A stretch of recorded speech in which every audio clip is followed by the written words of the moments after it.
Is it necessary to consume gels during training, or best to save them for racing only?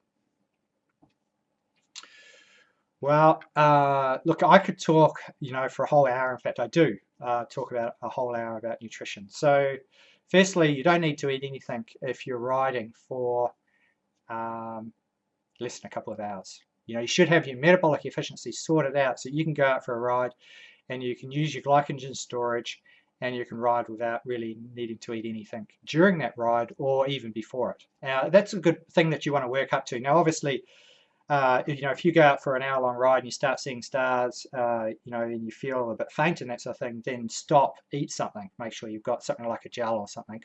So don't go crazy with it if you're not ready for it yet.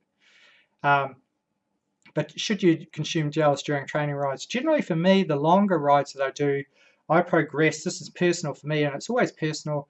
I progress from low GI type carbohydrate food sources to high GI carbohydrate food sources. So I'll be eating things like muesli bars and those sort of things, and a little bit of sports drink earlier on, and then I'll migrate towards gels later on in the training ride, depending on how I'm feeling.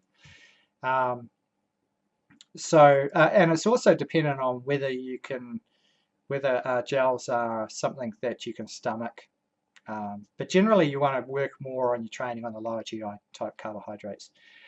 I purposely, but you also, if you are using gels in your racing or your training, in your racing or your events that you're riding, then it's important that you use those gels in the lead up to the event in your training as well, so you get used to using them. All right.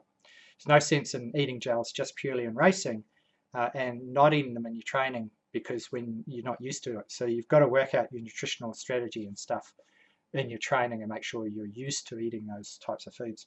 I personally find that when I was racing, and certainly in long endurance events, I find the gels are easier to knock down later on in the ride. I really suffer from not being able to stomach muesli bars and those sort of things later on in the ride, especially for like the Peaks Challenge series events. So it's important for you to work out for yourself, but I hope that's given you some information about that.